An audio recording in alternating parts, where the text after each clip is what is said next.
Dear students, Assalamu alaikum wa rahmatullahi wa barakatuh. I welcome you all in the next chapter of botany and that is genetics. Genetics के chapter में मैंने कुछ question select किए। हम इन questions को one by one करेंगे और ये वो क्वेश्चंस है जो आपके बोर्ड एग्जाम के लिए इंपॉर्टेंट है। चलिए बेटे, आपके स्क्रीन पे पहला क्वेश्चन आ रहा है। ये क्वेश्चन आपके एग्जाम में इस तरह से आता है, what is monohybrid cross and describe Mendel's monohybrid cross in pea plant. Okay, ये क्वेश्चन बन सकता है या इस तरह से भी ये क्वेश्चन आता है, what is monohybrid cross and discuss Mendel's principle of dominance या Mendel's principle of segregation. Right, चलिए इन दोनों क्वेश्चंस को देखें, इनको कैसे हैंडल करना है। पहले मोनोहाइब्रिड क्रॉस की डेफिनेशन पे आते हैं। मोनोहाइब्रिड क्रॉस बच्चे एक ऐसा क्रॉस है, एक ऐसा हाइब्रिडाइजेशन एक्सपेरिमेंट है, एक ऐसा क्रॉस पॉलिनेशन का इवेंट है जहां पे हम दो पेरेंट्स को क्रॉस करने के बाद अंडरस्टैंड करने की कोशिश करते हैं इनहेरिटेंस ऑफ वन कैरेक्टर। यानी अगर मेरे पास एक प्लांट टाल है, दूसरा प्लांट डिवार्फ है, तो कैरेक्टर जो है वो हाइट है। मैं देखना चाहता हूं कि नए ऑफस्प्रिंग में इन दो पेरेंट्स को क्रॉस करने के बाद हाइट का कौन सा ट्रेट जा रहा है। क्या टाल ट्रेट ऑफ कैरेक्टर हाइट जा रहा है या डिवार्फ ट्रेट ऑफ कैरेक्टर हाइट जा रहा है। तो ऐसे क्रॉस को, ऐसे हाइब्रिडाइजेशन एक्सपेरिमेंट को हम नाम देते हैं मोनोहाइब्रिड क्रॉस।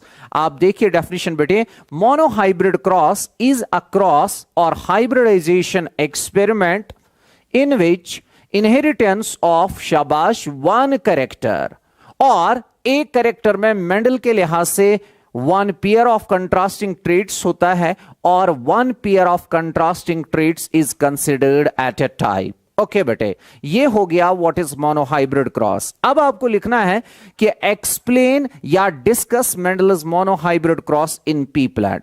देखिए बेटे, मेंडल ने अपना काम जो है वो उसने किया है पी के ऊपर। पी प्लांट का बॉटनिकल नेम पाइसम सैटाइवम है। राइट, पाइसम सैटाइवम, इसके ऊपर मेंडल ने अपना काम किया। उसने इस पी प्लांट में मोनोहाइब्रिड क्रॉसेस मुख्तलिफ टाइप्स के किए। एक मोनोहाइब्रिड क्रॉस उसने with respect to character height किया बेटे। राइट, उसने दो पेरेंट्स को सिलेक्ट किया। एक पेरेंट बेटे टाल था और दूसरा पेरेंट जो है वो डिवार्फ। कैरेक्टर इनका हाइट बेटे। ओके, तो एक में टालनेस का कैरेक्टर, एक में टालनेस का ट्रेट था, दूसरे में डिवार्फनेस का ट्रेट था।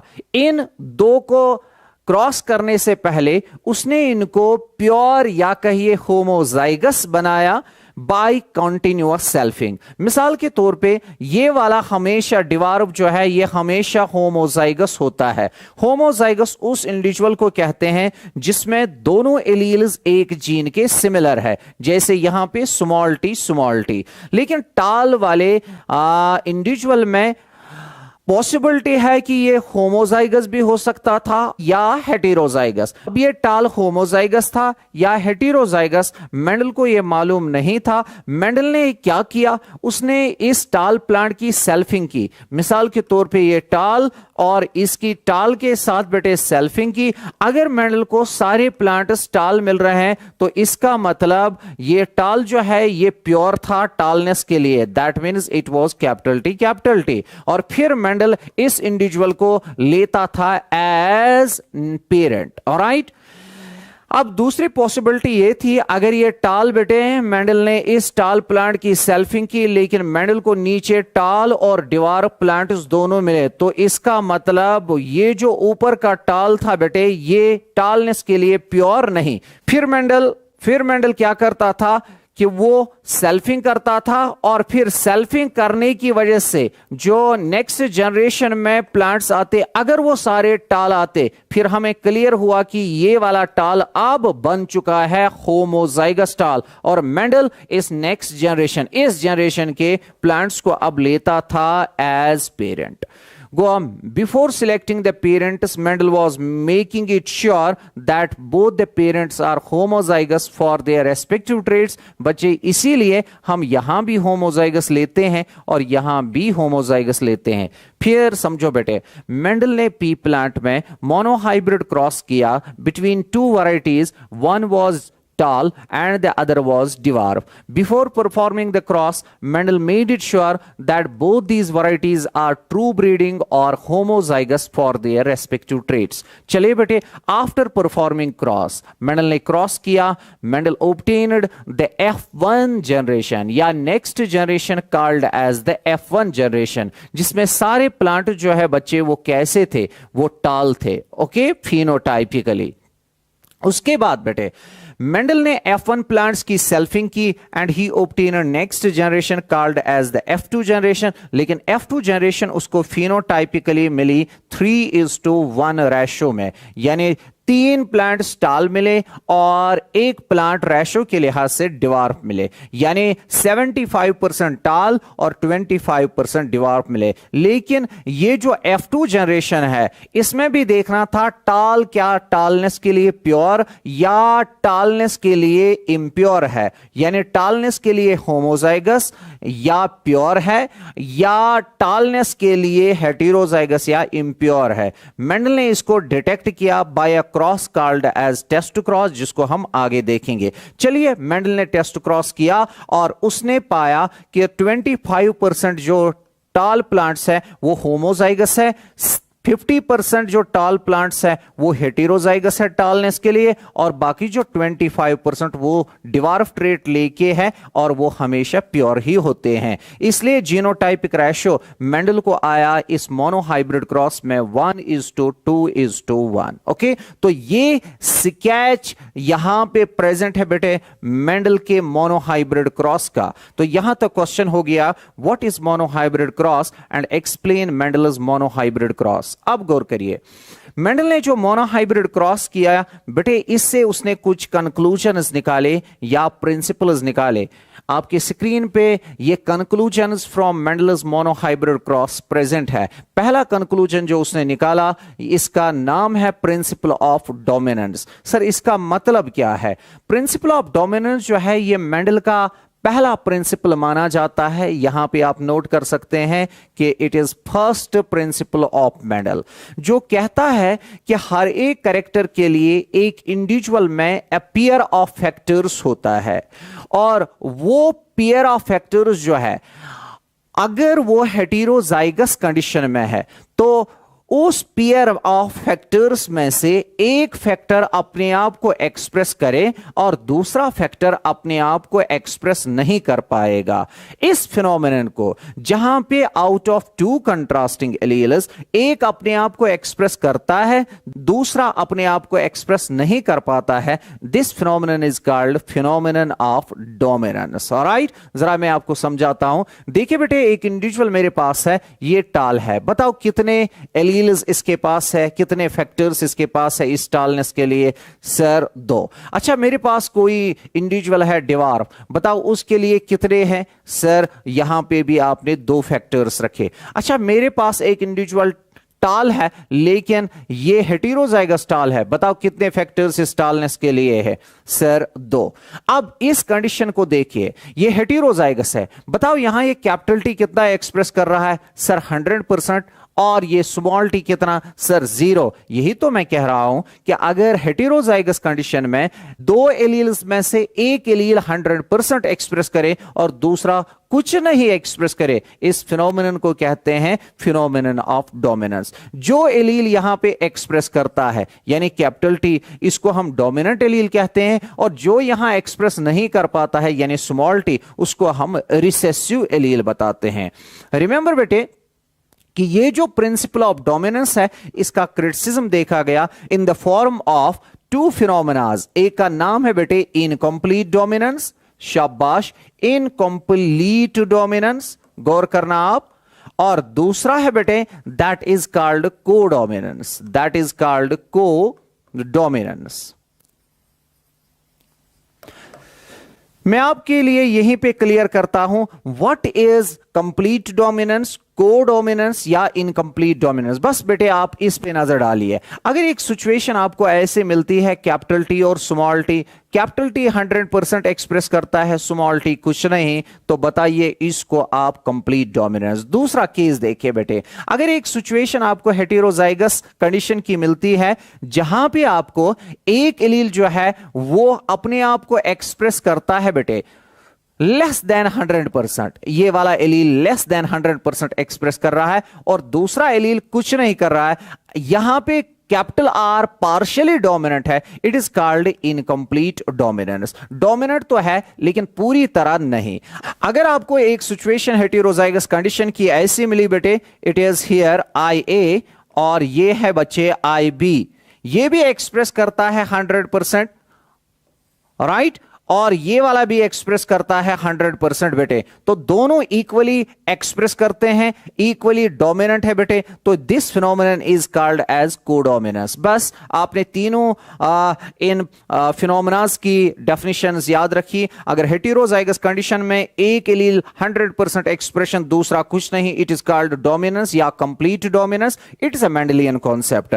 लेकिन अगर हेटेरोजाइगस कंडीशन में एक एलील लेस देन 100% एक्सप्रेशन दिखाता है, दूसरा कुछ नहीं, दैट मीन्स जो एक्सप्रेशन दिखाता है वो तो कम से कम पार्शियली डिपेंडेंट है, वो तो कम से कम पार्शियली डोमिनेंट है, और इस फिनोमिनन को इनकम्प्लीट डोमिनेंस बताते हैं। लेकिन अगर हेटेरोजाइगस कंडीशन में दोनों एलील्स इक्वली 100% एक्सप्रेस करते हैं तो ऐसे फिनोमिनन को हम नाम देते हैं कोडोमिनेंस। ये इनकम्प्लीट डोमिनेंस और कोडोमिनेंस मेंडल ने नहीं देखी थी, तो हेंस क्या मैं कह सकता हूं बेटे ये दोनों फिनोमिनास जो है ये इस फिनोमिनन की यानी फिनोमिनन ऑफ कंप्लीट डोमिनेंस की एक्सेप्शन है। यही आपको लास्ट पॉइंट मिल रहा है यहां पे कि the principle of dominance faces criticism in the form of incomplete dominance and co-dominance। Right बेटे, चलिए एक और कंक्लूजन देखिए मेंडलस मोनोहाइब्रिड क्रॉस का, that is principal of segregation. ये मेंडल का सेकंड प्रिंसिपल है या कहिए लॉ है जो मेंडल ने मोनोहाइब्रिड क्रॉस से निकाला। मेंडल को इस प्रिंसिपल के मुतालिक क्लू जो मिला वो मिला due to reappearance of dwarf trait in F2 generation. मैं आपको बताता हूं बेटे इसका मतलब क्या है। देखिए मेरे पास एक प्लांट था या मेंडल ने क्रॉस किया था टाल प्लांट का डिवार्फ प्लांट के साथ, और उसको F1 इंडिविजुअल जो है वो सारे मिले थे टाल, राइट, सारे मिले थे टाल। मेंडल ने इन F1 प्लांट्स की क्या की बेटे, सेल्फिंग की, ताकि उसको F2 जनरेशन मिले। F2 जनरेशन में उसको 3 प्लांट्स मिले थे या 75% भी आप कह सकते हैं ये टाल मिले थे, और 25% या रेशो के लिहाज से 1 कहिए आप ये डिवार्फ मिले थे। मुझे बताओ आप, क्या मेंडल ये सोचने पे मजबूर नहीं था कि यहां अगर ये टाल आए सारे, यहां ये डिवार्फ कैसे आया? तो मेंडल को क्लू जो इस प्रिंसिपल के लिए मिला बेटे वो ड्यू टू रीअपियरेंस की वापस क्यों अपीयर हो रहा है डिवार्फ ट्रेट।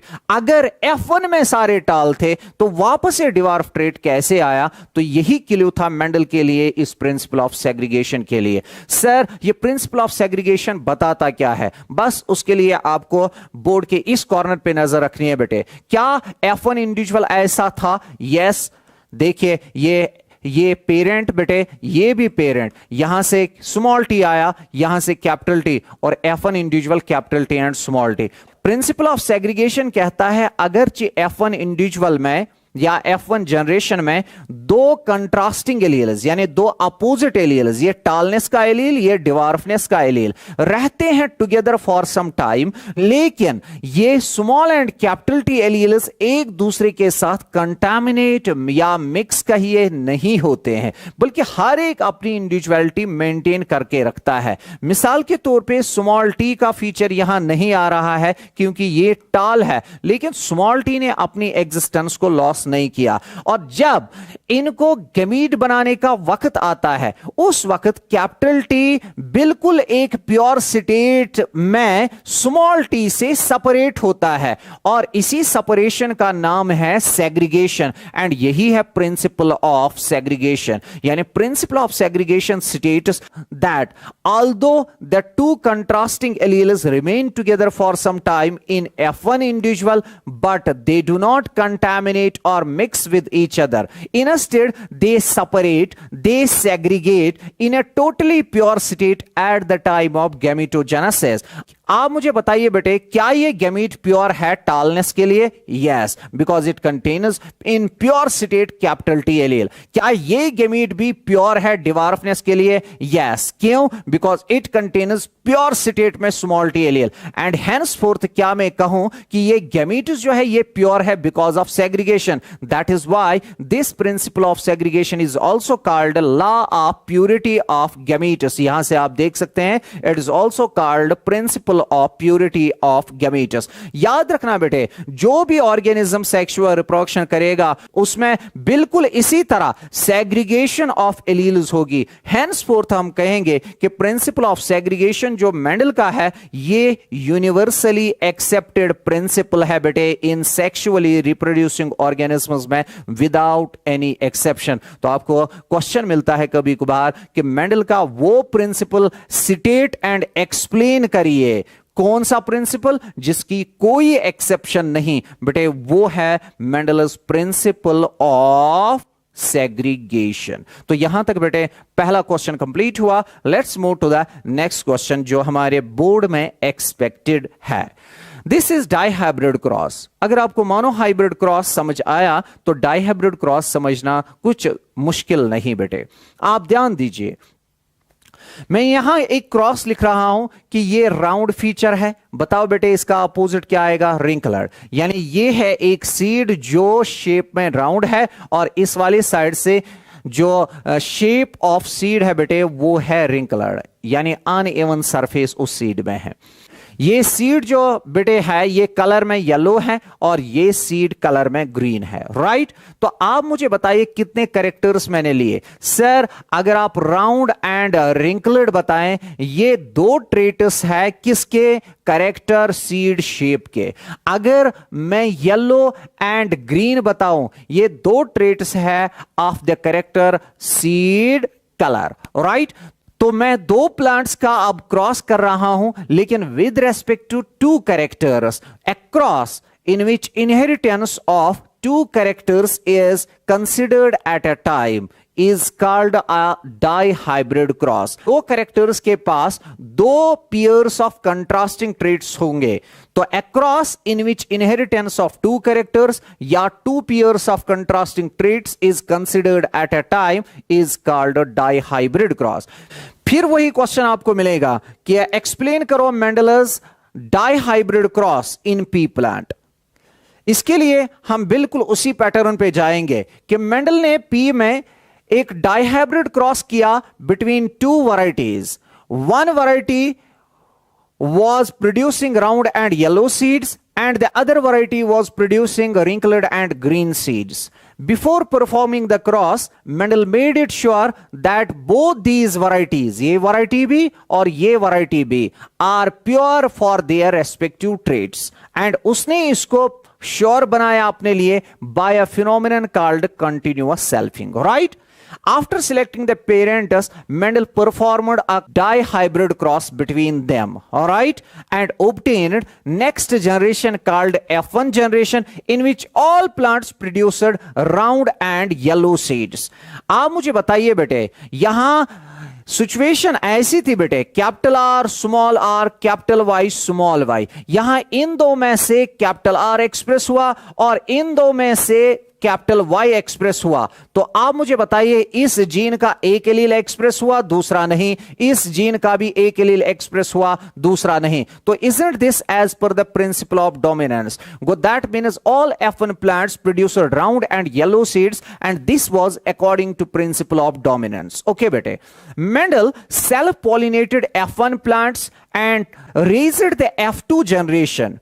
F2 generation में उसको क्या हासिल हुआ? The F2 generation was obtained in a phenotypic ratio of 9:3:3:1 और इस जनरेशन का जीनोटाइप देखने के लिए मेंडल ने टेस्ट क्रॉस किया और उससे उसको जीनोटाइप जो मालूम चला वो है 1:2:1:2:4:2:1:2:1. राइट. यहां थोड़ी सी करेक्शन इसमें है. यानी 1:2:1:2:4:2:1:2:1, राइट। ये है उसका जीनोटाइपिक रेशियो जो डायहाइब्रिड क्रॉस में उसको मिला। अब इस क्रॉस से मेंडल ने एक कंक्लूजन निकाला, एक प्रिंसिपल निकाला जो उसका थर्ड प्रिंसिपल रहेगा, and that's called principle of independent assortment. जरा समझिए बेटे इसका मतलब क्या है। प्रिंसिपल ऑफ इंडिपेंडेंट असॉर्टमेंट जो है यह बताता है कि अगर इनहेरिटेंस दो या दो से ज्यादा कैरेक्टर्स की कंसिडर की जाती है एट ए टाइम, तो जो पेरेंटल कैरेक्टर्स है वो हमेशा अपने पेरेंटल स्टेट में नहीं रहते, बल्कि वो independent of each other associate होते हैं और क्रिएट करते हैं न्यू कॉम्बिनेशंस, जिन न्यू कॉम्बिनेशंस को हम नाम देते हैं ट्रेट कॉम्बिनेशंस या रिकॉम्बिनेशंस। अगेन मेंडल को क्लू जो मिला इसके लिए वो है F2 का फिनोटाइपिक रेशियो। सर मतलब ये है 9:3:3:1 रेशियो। जब मेंडल ने देखा तो वह हैरान हो गया कि ये 9 तो है राउंड एंड येलो, और ये एक पेरेंट में सिचुएशन थी, और ये एक जो है रेशो में ये रिंकल्ड एंड ग्रीन है, ऐसी सिचुएशन भी पेरेंट में थी। लेकिन ये जो 3 है ये है बेटे राउंड एंड ग्रीन, ऐसी सिचुएशन किसी पेरेंट में नहीं थी। और इसी तरह ये जो 3 है ये रिंकल्ड एंड येलो, ये वाली सिचुएशन भी आप नहीं देख रहे हैं बच्चे पेरेंट में।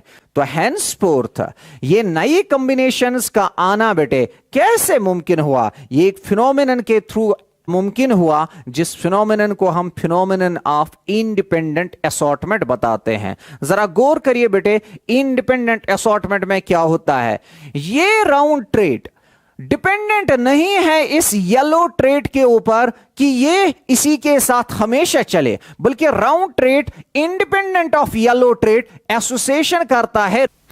और इसी तरह ग्रीन ट्रेट जो है यह हमेशा डिपेंडेंट नहीं है रिंकल ट्रेट के ऊपर कि इसी के साथ चलता रहे, बल्कि green trait independent of wrinkle trait associate होता है कभी कभार राउंड ट्रेट के साथ और देता है नई combination called round and green. Okay, तो हेंसफोर्थ इस एसोसिएशन को जो इंडिपेंडेंट ऑफ ईच अदर की जाती है it is called independent assortment, और इंडिपेंडेंट असॉर्टमेंट की वजह से ही 9:3:3:1 रेशो आता है। अब एक खास बात, ये इंडिपेंडेंट असॉर्टमेंट कब होती है, बहुत इंपॉर्टेंट।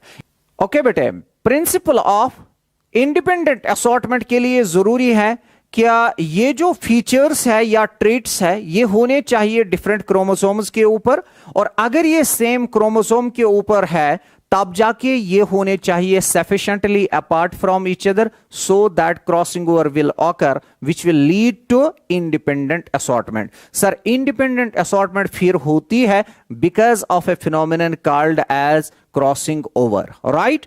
आप ध्यान दीजिए, अगर क्रॉसिंग ओवर की वजह से इंडिपेंडेंट असॉर्टमेंट होती है, क्रॉसिंग ओवर का अपोजिट है लिंकेज, जिसमें ट्रेट्स जो होते हैं वो क्लोज टू ईच अदर होते हैं अपॉन ए क्रोमोसोम, और बाद में क्रॉसिंग ओवर के चांसेस नहीं बनते, और जब क्रॉसिंग ओवर नहीं होगा तब कैरेक्टर्स न्यू कॉम्बिनेशन क्रिएट नहीं कर सकते, मतलब इंडिपेंडेंट असॉर्टमेंट नहीं होगी। ओके, तो इसलिए मेंडल बहुत लकी था कि उसने इंडिपेंडेंट असॉर्टमेंट देखी, यानी क्रॉसिंग ओवर उसके इवेंट्स में हुआ था, उसको पता नहीं लेकिन क्रॉसिंग ओवर हो रहा था अंदर से, और मेंडल ने लिंकेज के फिनोमेनन को नहीं देखा। तो अगर मेंडल लिंकेज देखता वो कौन सा प्रिंसिपल नहीं दे सकता था, that is the principle of independent assortment. इसलिए आपने याद रखना है बेटे कि प्रिंसिपल ऑफ इंडिपेंडेंट असॉर्टमेंट के लिए जो क्रिटिसिज्म रहता है वो है लिंकेज। यहां तक मैंने डाइहाइब्रिड क्रॉस को कंप्लीट किया, तो डाइहाइब्रिड क्रॉस से एक कंक्लूजन जो मेंडल ने निकाला वो आपकी स्क्रीन पे प्रेजेंट है, and this is law of independent assortment. ये law of independent assortment Mendel का थर्ड लॉ है। According to this law, when inheritance of two or more pairs of contrasting traits is considered at a time, the traits are not dependent upon each other in their transfer into F2 and subsequent generations. Instead, they assort, they combine independent of each other, giving rise to new combinations called as trait combinations or recombinations. Okay. Law of independent assortment कब hold good करता है, यानी इसके लिए condition क्या होनी चाहिए? Law of independent assortment holds good when the traits are present upon different chromosomes. All right.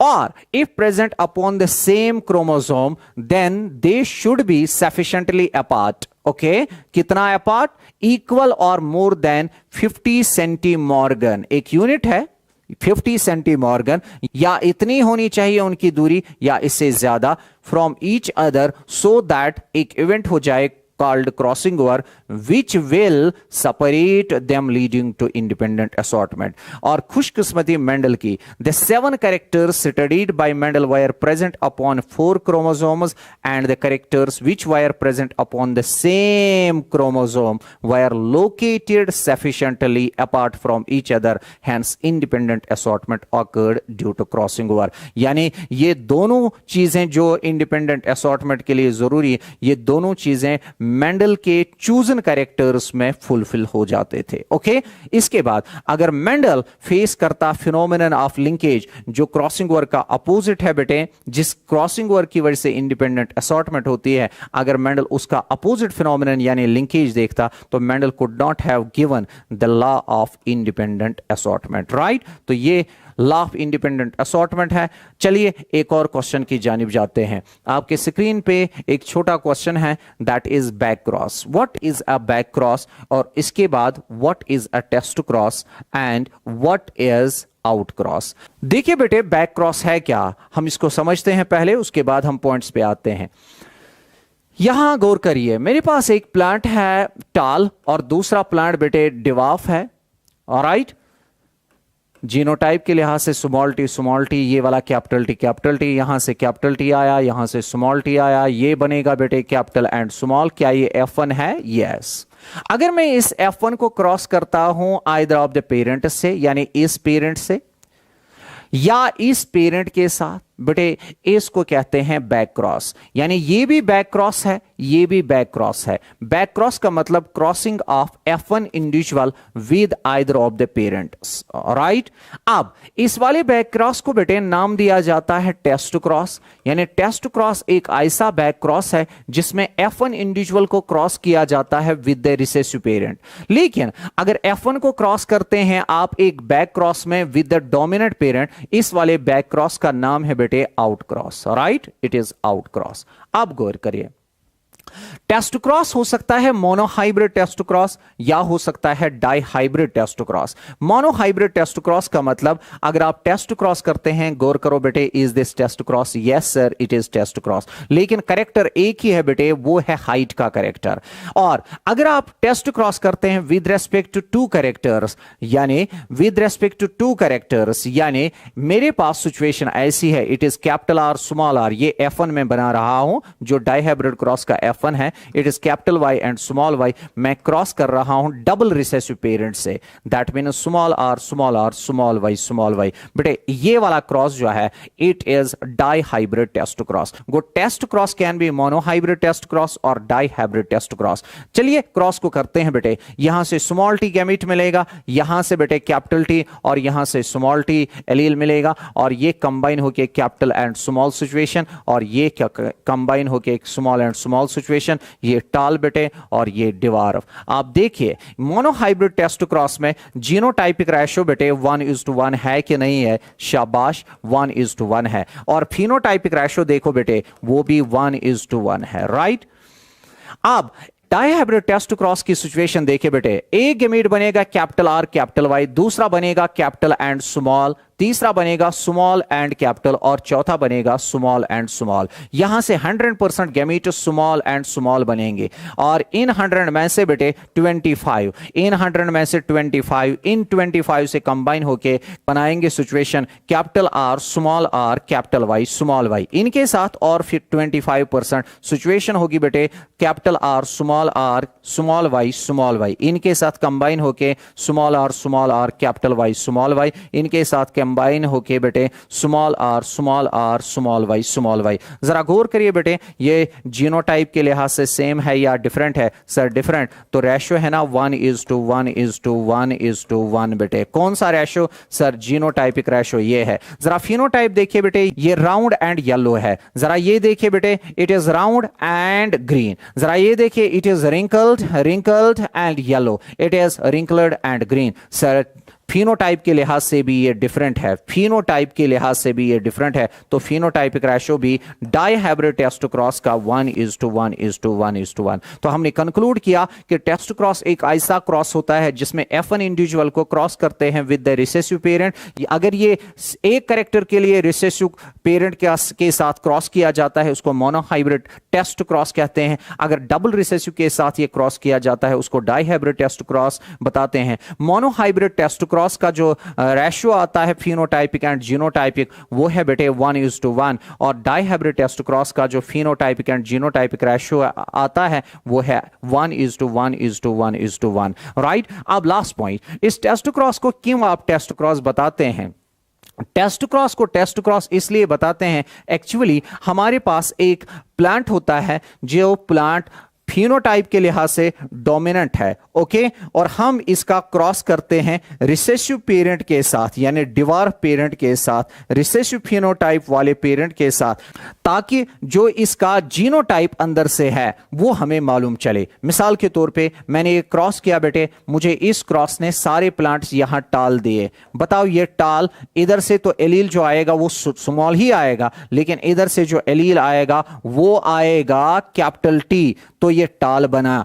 अगर ये कैपिटल ही सिर्फ आता है, सारे प्लांट्स यहां टाल मिले, तो मुझे यहां जरूर लिखना है इससे capital T and capital T. लेकिन जरा इस सिचुएशन को रीड कीजिए, इससे ये भी क्लियर होगा बेटे आपको। जरा ये प्लांट है यहां पे टाल और इसका मैं कर रहा हूं टेस्ट क्रॉस यानी डिवार्फ पेरेंट के साथ क्रॉस। मुझे यहां टाल प्लांट्स भी मिलते हैं, मुझे इस क्रॉस से डिवार्फ प्लांट्स भी मिलते हैं। ये डिवार्फ एलील तो यहां से आएगा ही, ये ऐसा ही होता है, लेकिन ये टाल कैसा है? अगर ये डिवार्फ आ रहा है फिर इसमें एक और स्मॉल टी आना चाहिए, वो तो इस प्लांट से आएगा, राइट। और अगर ये टाल लाना है यहां से इसको तो मिलेगा स्मॉल टी, लेकिन टाल आना है इसको तो यहां से मिलना चाहिए कैपिटल टी, तो ये कैपिटल टी इधर आएगा बेटे। गो दैट मीन्स इस वाले टाल के पास सिचुएशन होनी चाहिए capital T and small T, that means heterozygous. Henceforth हम टेस्ट क्रॉस इसलिए करते हैं ताकि हम पेरेंट जिसके पास डोमिनेंट फिनोटाइप उसको चेक कर पाए जीनोटाइप के लिहाज से कि क्या वो उस डोमिनेंट फिनोटाइप के लिए होमोजाइगस है या क्या उस डोमिनेंट फिनोटाइप के लिए वो हेटेरोजाइगस है, राइट। आइए बेटे आउट क्रॉस की जानिब जाते हैं। देखिए बेटे, मैंने पहले ही कहा कि आउट क्रॉस जो है इसमें F1 इंडिविजुअल जो है उसको हम क्रॉस करते हैं विद डोमिनेंट पेरेंट, राइट। अगर ये एक कैरेक्टर के लिए किया जाता है उसको हम मोनोहाइब्रिड आउट क्रॉस कहें, अगर दो कैरेक्टर्स के लिए किया जाता है तो उसको डाईहाइब्रिड आउट क्रॉस बताएंगे। हम पहले मोनोहाइब्रिड आउट क्रॉस करते हैं। देखिए बेटे, कैपिटल टी स्मॉल टी ये F1 है और डोमिनेंट पेरेंट के साथ क्रॉस ये हो गया इसका। It is capital T from this side it will be capital and small T वाले अलग अलग गैमीट्स 50-50, ओके। यहां से कॉम्बिनेशन बनेगी कैपिटल टी और यहां से गैमीट्स कंबाइन होके सिचुएशन क्रिएट करेंगे capital T and small T. बताओ फिनोटाइप के लिहाज से क्या है? टाल। बताओ ये फिनोटाइप के लिहाज से क्या है? टाल। तो मैं क्या कहूं, फिनोटाइपिक रेशियो 1:0 है। ये 0 में रिसेसिव फिनोटाइप के लिए बता रहा हूं और सारे यहां पे डोमिनेंट फिनोटाइप वाले हैं, तो ratio dominant and recessive phenotype के लिहाज से बेटे 1:0 है। लेकिन जीनोटाइप चेक कीजिए बेटे, क्या ये 50% है ना और ये भी 50%, तो जीनोटाइप 1:1 है। सर हमें मालूम चला कि यहां पे जीनोटाइपिक रेशो 1:1 है मोनोहाइब्रिड आउटक्रॉस का, और मोनोहाइब्रिड आउटक्रॉस का फिनोटाइपिक रेशो 1:0 है। जरा डाईहाइब्रिड आउटक्रॉस करते हैं बेटे। डाईहाइब्रिड आउटक्रॉस ऐसे करना पड़ेगा, ये देखो बेटे, शाबाश, सिचुएशन ऐसी है, यहां पे आउटक्रॉस मुझे करना है, डबल डोमिनेंट लेना पड़ेगा, capital R capital R capital Y capital Y. Situation 100% gametes बनेंगे कैपिटल आर कैपिटल वाई। यहां से 4 किस्म के गैमीट्स, कैपिटल कैपिटल, दूसरा टाइप बनेगा कैपिटल एंड स्मॉल, तीसरा स्मॉल एंड कैपिटल, चौथा स्मॉल एंड स्मॉल। जरा गैमीट्स को कंबाइन करिए इन 25 के साथ, यहां से 25, okay. Situation capital R capital Y capital Y. जरा इन 25 के साथ इनमें से और 25 capital R capital Y small Y, इनके साथ और 25 कैपिटल आर कैपिटल वाई, इनके साथ और 25 capital small capital and small, right. जरा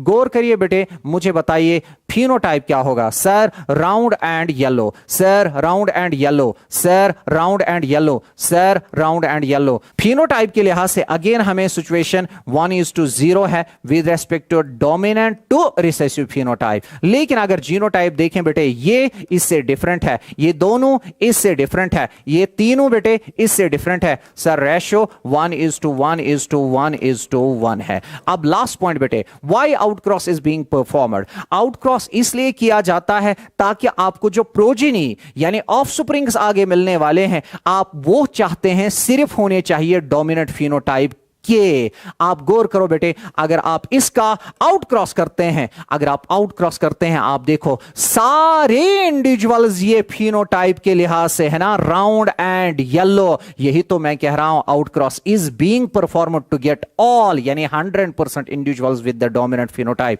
वही नहीं बेटे, यहां पे भी रीड कीजिए, अगर आप चाहते सारे ऑफस्प्रिंग्स होने चाहिए आगे जाके विद द टाल फिनोटाइप यानी डोमिनेंट फिनोटाइप, आप देखिए आपने जो क्रॉस किया है बेटे, इट इज आउट क्रॉस, क्योंकि आप एक अननोन डोमिनेंट फिनोटाइप वाले प्लांट का क्रॉस करते हैं किसके साथ, विद द डोमिनेंट पेरेंट। और आप देखिए आपको प्रोजेनी में सारे प्लांट टाल मिलते हैं ना, good, that means out cross is being performed to get all the individuals in the progeny with the dominant phenotype. Okay बेटे, let's now move to one more question बेटे, और ये क्वेश्चन हमारे लिए है पोस्ट मेंडेलियन जेनेटिक्स का, और इस क्वेश्चन को बताते हैं हम इनकम्प्लीट डोमिनेंस। आप देखिए आपके स्क्रीन पे इनकम्प्लीट डोमिनेंस का क्वेश्चन आया। It's a criticism to the Mendel's principle of dominance, जो मैंने ऑलरेडी एक्सप्लेन किया है। जरा गौर करिए, हम इनकम्प्लीट डोमिनेंस के पॉइंट्स को पहले देखेंगे, फिर एक एग्जाम्पल के थ्रू इन सारे पॉइंट्स को हम समझने की कोशिश करेंगे। देखिए बेटे, इनकम्प्लीट डोमिनेंस का एक और नाम है, it is called partial dominance, या it is also called intermediate inheritance. ये केस मेंडल ने नहीं देखा, ये मेंडल के बाद का कॉन्सेप्ट है, इसलिए यहां लिखा गया is a post Mendelian concept, right. Mendel के बाद एक फिनोमिनन डिस्कवर हुआ बेटे, जिस फिनोमिनन का नाम है जीन इंटरेक्शन। जीन इंटरेक्शन का मतलब, अगर आपको मेंडल जैसा फिनोटाइप जो मेंडल के लिहाज से एक्सपेक्टेड है किसी केस में नहीं आता, तो आप उस केस को मानेंगे ए केस ऑफ जीन इंटरेक्शन। वहां होता क्या है, वहां दो एलील्स जो एक जीन के हैं वो एक दूसरे के साथ इंटरेक्शन करके, इंटरफियर करके बेटे फिनोटाइप को चेंज करते हैं, और उस फिनोमिनन को हम नाम देते हैं जीन इंटरेक्शन। ये इंटरेक्शन अगर दो फैक्टर्स ऑफ सेम जीन के दरमियान है, इट इज कॉल्ड इंट्राजीनिक या इंटर एलीलिक जीन इंटरेक्शन। अगर ये इंटरेक्शन है between the alleles of different genes, तो इट इज कॉल्ड इंटरजीनिक या नॉन एलीलिक इंटरेक्शन, राइट। जो इनकम्प्लीट डोमिनेंस है बेटे, it is a sort of intragenic interaction, यानी ये एक जीन के अंदर between the two alleles interaction होगी। और याद रखना, इनकम्प्लीट डोमिनेंस एक ऐसी सिचुएशन है जिसको मैंने ऑलरेडी एक्सप्लेन किया कि हेटेरोजाइगस कंडीशन में जो डोमिनेंट एलील है है, यानी कैपिटल आर स्मॉल आर अगर सिचुएशन दी जाएगी, ये 100% एक्सप्रेशन मान लीजिए बेटे, तो ये dominant allele less than 100% express करता है रिसेसिव एलील की प्रेजेंस में, तो this phenomenon is called incomplete dominance, because ये वाला एलील जो है ये पूरी तरह डोमिनेंट नहीं है, पार्शियली डोमिनेंट है, इसीलिए इसको पार्शियल डोमिनेंस बताते हैं, इसीलिए इसको इंटरमीडिएट इनहेरिटेंस बताते हैं। डेफिनेशन देखिए बेटे, incomplete dominance is a phenomenon in which in heterozygous condition, क्या डोमिनेंट एलील है तो डोमिनेंट लेकिन less than 100%, dominant allele shows less than 100% expression. Okay बेटे, जब ये लेस देन 100% एक्सप्रेशन दिखाएगा, ये किसी पेरेंट के साथ नहीं मिलेगा। ओके, इसलिए एक नया फिनोटाइप होगा और जिसके लिए रेस्पॉन्सिबल कोई नया जीन नहीं है, बल्कि यही दो alleles of A gene responsible है उसके लिए, बिकॉज ऑफ जीन इंटरेक्शन वो फिनोटाइप आता है। वो नए जीन की वजह से वो फिनोटाइप नहीं आता है, बल्कि जीन इंटरेक्शन की वजह से आता है। ड्यू टू दिस, यानी due to incomplete dominance, phenotype gets modified while genotype remain same as that of Mendel's monohybrid cross. Right? Incomplete dominance was discovered by this scientist Carl Coriens in 1903 in Mirabilis jalapa, जिसका common name है 4 o'clock plant. Okay, it's an exception to the Mendel's principle of dominance. ये बिल्कुल clear है। Incomplete dominance में जो phenotypic and genotypic ratio आता है वो same होता है and that is equal to 1:2:1। आपको याद होना चाहिए complete dominance में जो Mendel's monohybrid cross का outcome है, वहां phenotypic ratio जो था that was 3:1 और genotypic 1:2:1, लेकिन यहां पे phenotypic as well as genotypic ratio जो है वो 1:2:1 होता है। इनकम्प्लीट डोमिनेंस बेटे सेवरल केसेस में ऑब्जर्व की गई in both plants and animals। हम जो यहां पे केस स्टडी करने जा रहे हैं and that case will be from the plant side. देखिए फ्लावर कलर जो है इन स्नैपड्रैगन को नाम देते हैं कॉमनली डॉग फ्लावर, और बॉटनिकल नेम इसका है एंटीराहिनम मेजस। बेटे जो केस इसमें है बिल्कुल हूबहू 100% सिमिलर केस होता है मिराबिलिस जलापा में, तो दोनों केसेस की एग्जाम्पल सेम है बेटे। हम इस एग्जाम्पल को स्टडी करेंगे। चलिए, मिराबिलिस जलापा में या हम कह सकते हैं स्नैपड्रैगन में दो वैरायटीज होती है इन प्लांट्स की। एक वैरायटी है जो रेड फ्लावर्स बनाती है, दूसरी वैरायटी है जो व्हाइट फ्लावर्स बनाती है। रेड फ्लावर वैरायटी को हमने कैपिटल RR से लिखा और व्हाइट फ्लावर प्रोड्यूसिंग वैरायटी को हमने स्मॉल RR से रिप्रेजेंट किया। चलिए F1 इंडिविजुअल्स बने। ऑलराइट, यहां से गैमीट कैपिटल R आया, यहां से small r capital R small r combination बनी बेटे, और इसको F1 जनरेशन हम नाम देते। मेंडल के लिहाज से या इसका कलर आना चाहिए था रेड, फिर हम रेड को डोमिनेंट मानते, या व्हाइट आना चाहिए फिर हम व्हाइट को डोमिनेंट मानते, लेकिन यहां कलर आया पिंक। शाबाश, क्या आया?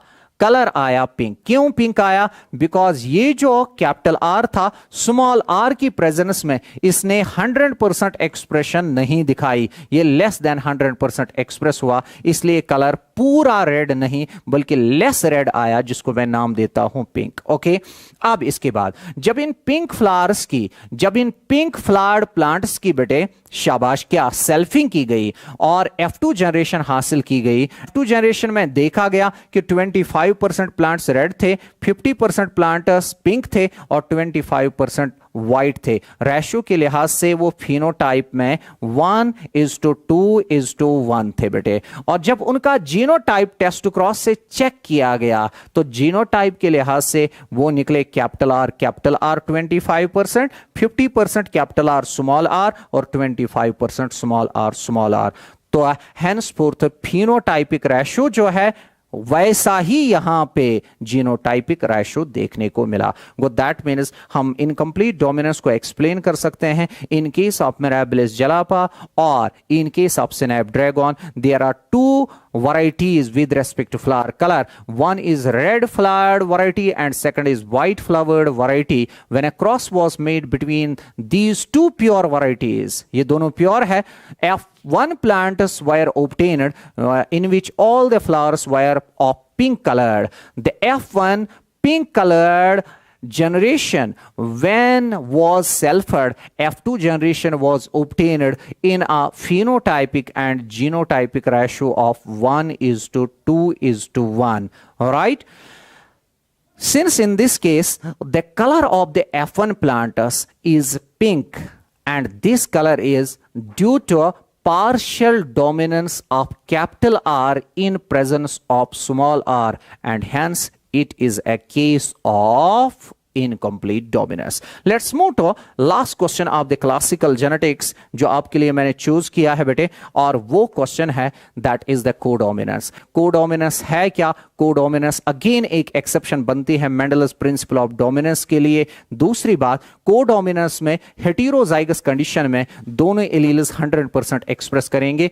ध्यान दे दो बेटे यहां की जानिब, it is IA, it is IB, ये भी 100% एक्सप्रेस करेगा, ये भी 100% एक्सप्रेस करेगा बेटे. तो अगर दोनों इक्वली डोमिनेंट है, इस फिनोमेनन को हम नाम देते हैं कोडोमिनेंस. ये भी इसी जीन आई जीन का एलील है, ये भी आई जीन का एलील है, तो हेंस इट इज इंट्राजीनिक या इंटर एलीलिक इंटरेक्शन. जल्दी देखिए बेटे, कोडोमिनेंस इज एन इंट्राजीनिक या inter allelic gene interaction in which in heterozygous condition, this is heterozygous condition, both the alleles express themselves fully और 100%. दूसरी बात, codominance is an exception to Mendel's principle of dominance, because Mendel कहता था एक ही allele होता है 100% dominant, दूसरा बिल्कुल रिसेसिव एलील होता है, लेकिन यहां पे दोनों इक्वली डोमिनेंट है, इसलिए ये एक एक्सेप्शन बनती है मेंडल्स प्रिंसिपल ऑफ डोमिनेंस के लिए. तीसरा पॉइंट, ड्यू टू कोडोमिनेंस, शाबाश बेटे, इसका फिनोटाइप जो है वो किसी पेरेंट से नहीं मिलेगा. आप बिल्कुल अभी ये एग्जांपल में समझेंगे, किसी पेरेंट के साथ इसका फिनोटाइप नहीं मिलेगा. It will have a new phenotype because of interaction, that is the intragenic interaction. In codominance both phenotypic and genotypic ratio is same and equal to 1:2:1, like that of the incomplete dominance. Codominance has been reported in several cases bete. We have two examples here. One is coat color in short horned cattle and second is AB blood group of ABO system in man. मैं पहले आपको समझाऊं coat colour in short horned cattle. देखिए short horned cattle में दो pure varieties है. एक के पास रेड कलर है फर का और दूसरे के पास बेटे व्हाइट कलर है फर का, राइट. और ये दोनों प्योर वैरायटीज है, कैपिटल आर, स्मॉल आर. चलिए यहां से कैपिटल आर बनेगा, यहां से स्मॉल आर बनेगा गैमीट्स के लिहाज से, और ये गैमीट्स फ्यूज होंगे तो F1 individual capital R and small R. बताओ मेंडल के लिहाज से ये किससे मिलना चाहिए? अगर इससे मिलता तो हम इसको डोमिनेंट मानते, अगर इससे मिलता तो हम व्हाइट को डोमिनेंट मानते. लेकिन इस F1 इंडिविजुअल का जो फिनोटाइप आया बेटे वो ना इससे रिजेंबल कर रहा था ना इससे रिजेंबल कर रहा था, बल्कि ये एक कलर का होता है. ये कैटल, इसको रॉन कलर्ड हम बताते हैं. एक्चुअली इसमें क्या होता है, रेड हेयर्स भी बॉडी पे होते हैं और व्हाइट हेयर्स भी होते हैं. एक्चुअली इस एलील ने भी एक्सप्रेस किया 100 और इस दूसरे एलील ने भी 100%, तो दोनों एलील्स इक्वली डोमिनेंट है. It's a case of codominance. चलिए इनकी इनब्रीडिंग की गई बेटे, इनब्रीडिंग या सेल्फिंग कहिए आप. तो इनब्रीडिंग में capital R small R into capital R small R situation. जरा गौर करिए बेटे, ये कंबाइन होके कैपिटल आर, ये इसके साथ कंबाइन होके कैपिटल स्मॉल, ये इसके साथ कंबाइन होके कैपिटल स्मॉल, ये इसके साथ कंबाइन होके स्मॉल. बताओ क्या ये रेड नहीं है? बताओ ये दो क्या रॉन नहीं है? और ये बताओ बेटे क्या ये व्हाइट नहीं है? देखिए फिनोटाइपिक रेशो और जीनोटाइपिक रेशो, क्या फिनोटाइप 1:2:1 रेशो में नहीं है? और जीनोटाइपिक रेशो देखो बेटे, ये एक, ये दो और ये एक, तो जीनोटाइपिक रेशो भी 1:2:1 है, राइट. अब एक और एग्जांपल समझते हैं बेटे, that is AB blood group of ABO system in man. एक इंडिविजुअल बेटे, इसके पास A ब्लड ग्रुप, ये प्योर है यानी होमोजाइगस है. ये है इंडिविजुअल, इसके पास A ब्लड ग्रुप है, A ब्लड ग्रुप, और दूसरा इंडिविजुअल जो है उसके पास B ब्लड ग्रुप है, उसके लिए वो प्योर है यानी IB B ब्लड ग्रुप इसके पास है. इनकी मैरिज की गई बेटे, और ये फिर एक केस बनता है कोडोमिनेंस का. यहां से 100% गैमीट्स IA एलील वाले, यहां पे 100% गैमीट्स IB वाले, गैमीट्स का फ्यूजन सिचुएशन आएगी IA IB बेटे. इसका फिनोटाइप जो है वो है AB ब्लड ग्रुप. शाबाश, क्या ए बी ब्लड ग्रुप है इसका फिनोटाइप।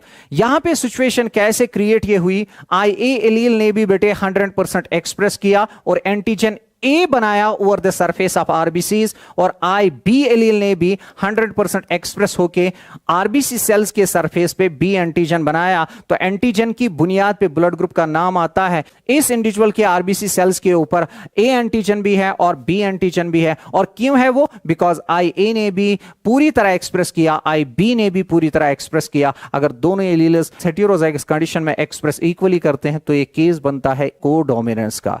चलिए, मैरिज की गई बेटे ऐसे ही दो इंडिविजुअल्स की, यानी आई ए आई बी और आई ए आई बी, इन दो इंडिविजुअल्स की मैरिज चली। चलिए बेटे, यहां पे सिचुएशन बनेगी आई ए और दूसरी situation I A I B, right. और तीसरी सिचुएशन ये रीड करिए बेटे, it is I A I B again. और चौथी सिचुएशन ये और ये बेटे, दैट इज आई बी। आप देख सकते हैं ये 1 है, ये 2 है और ये 1 है, तो रेशो 1:2:1 आएगा बेटे।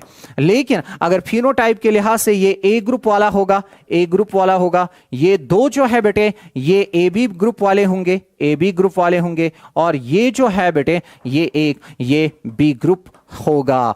तो henceforth phenotypic and genotypic ratio same आया यहां, दैट इज 1:2:1, राइट। ये भी 1:2:1 है। मैं आपसे कह रहा था कि इस फिनोटाइप के लिए कोई नया जीन रेस्पॉन्सिबल नहीं है। इसके लिए पुराने जीन के ही एलील्स रेस्पॉन्सिबल है जो इंटरेक्शन करके दोनों एक्सप्रेस इक्वली होते हैं। तो henceforth ये एक अगेन केस बनता है किसका?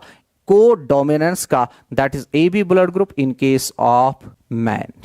ओके, यहां तक बेटे हमने क्लासिकल जेनेटिक्स को कंप्लीट किया। इंशाल्लाह in the next lecture we will meet with the molecular genetics. फी अमानिल्लाह।